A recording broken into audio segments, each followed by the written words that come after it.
Battu à Niort lors de la dernière journée, le Paris FC recevait le Stade Malherbe de Caen, leader avant cette 5e journée. Et c'est Caen qui ouvre le score à la 44e minute avec cette tête de Romain Thomas.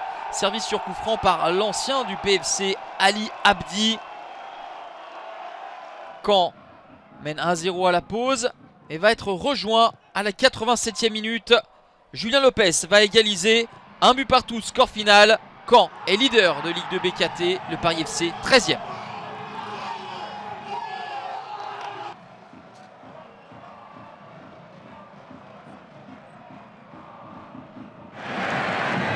Duel de prétendants à la montée à Saint-Symphorien entre Metz et Dijon. Ce sont les Dijonnais qui vont marquer les premiers avec ce service de sous-marée pour Xandé Silva. À la 29e minute, Dijon mène 1-0, ce sera le score à la pause. À l'heure de jeu, Xandé Silva, le portugais, va frapper. C'est détourné par un défenseur messin et prolongé par Mickaël Lebihan qui marque son 3e but de la saison. 2-0 pour le DFCO qui va être réduit à 10 après l'exclusion de Rokia. À la 78e, Lamine Gueye va réduire l'écart à 2-1. Insuffisant, Dijon s'impose à Saint-Symphorien et occupe la 2e place. Bordeaux, toujours invaincu, recevait au Matmut Atlantique l'en avant Guingamp qui avait subi sa première défaite le week-end dernier face à Caen. Les Costarmoricains ouvrent le score dès la 6e minute grâce à Jérémy Livolan, servi par Maxime Barthelmé. C'est ici le premier but de la saison encaissé par les Girondins. Les Bordelais vont essayer, mais Enzo Basilio va avoir de la réussite et se montrer déterminant pour conserver ce bon résultat de l'en avant qui s'impose donc 1-0 à Bordeaux et occupe la 3e place. Les Girondins sont eux 5e. Sur 3 victoires consécutives, les Amiénois se déplaçaient au Havre et c'est la formation de Philippe Insberger qui ouvre le score à la 13e minute grâce à Tolu Aroko Daré. Opportuniste, l'attaquant nigérian pour marquer son 2e but de la saison. Le Havre va avoir énormément d'opportunités, va finir par égaliser à la 72e grâce à Jamal Tiaré. Un partout entre Le Hac 10e et Amiens 4e.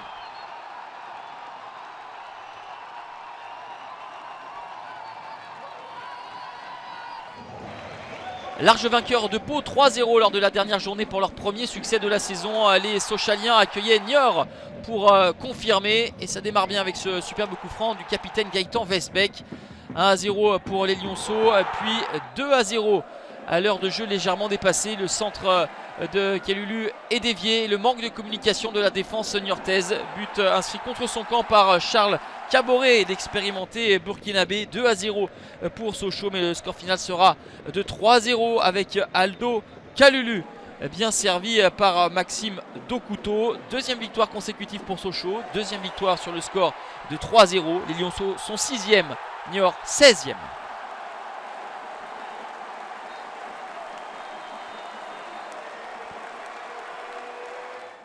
Défait à Dijon le week-end dernier. Nîmes voulait réagir aux Costières là où il s'était imposé lors de la dernière réception face à Rodez. Dominateurs, les hommes de Nicolas Houssaye vont être récompensés à la 54e minute grâce à Moussa Koné. Ce sera l'unique but de la rencontre. Succès 1-0 des Crocos qui occupent la 9e place face à ces Lavallois qui eux sont 8e avec le même nombre de 7 points. À Furiani, Bastia voulait rebondir après sa défaite à Amiens, mais ce sont les joueurs de Rodez qui vont marquer en début de 2e période à la 52e minute grâce à Clément Després. 1-0 pour le RAF, puis 2-0 à la 71e avec le très beau travail de Kylian Corredor pour servir Hatim Far. 2-0 pour le RAF qui occupe toujours la 17e place. Bastia est 11e avec cette 3e défaite de la saison, dont la 2e à Furiani.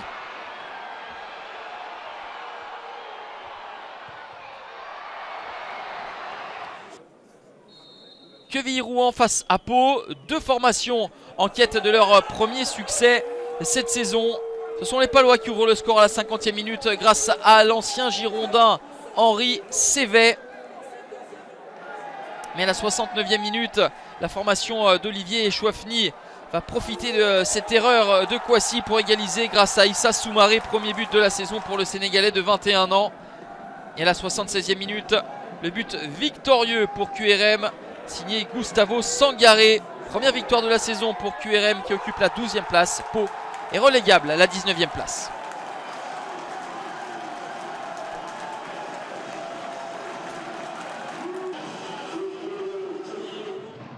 Deuxième réception consécutive pour Valenciennes après le 0-0 face à Quevilly-Rouen. Les nordistes voulaient s'imposer face à Saint-Etienne et ça démarre bien grâce au but d'Aaron Zinga à la 26e minute. Saint-Etienne va égaliser à la demi-heure avec ce beau mouvement collectif.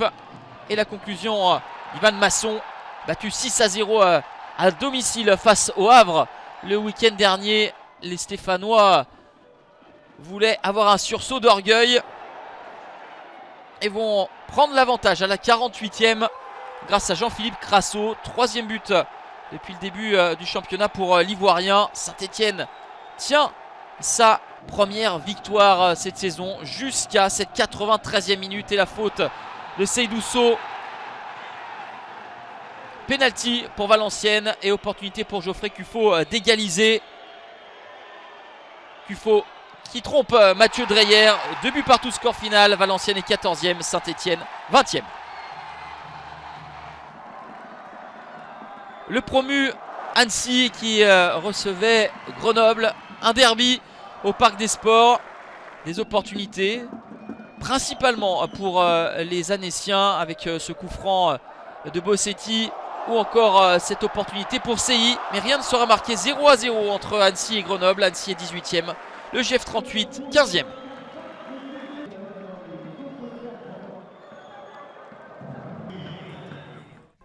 « 21 buts inscrits lors de cette 5e journée de Ligue 2 BKT, marquée par 3 victoires à l'extérieur, celles de Guingamp à Bordeaux, Dijon à Metz et Rodez à Bastia. Rodez et QRM signent leur premier succès de la saison, une première victoire dont Pau et Saint-Etienne sont toujours à la recherche.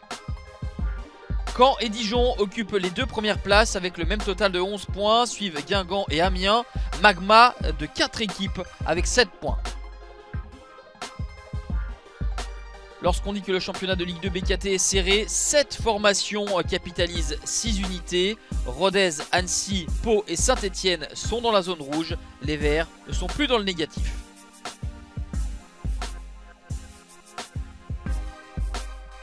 La 6e journée avec tous les matchs le 30 août à 20h45. Dijon reçoit Annecy, Caen face à Pau, Saint-Etienne accueille Bastia ou encore Bordeaux face à QRM.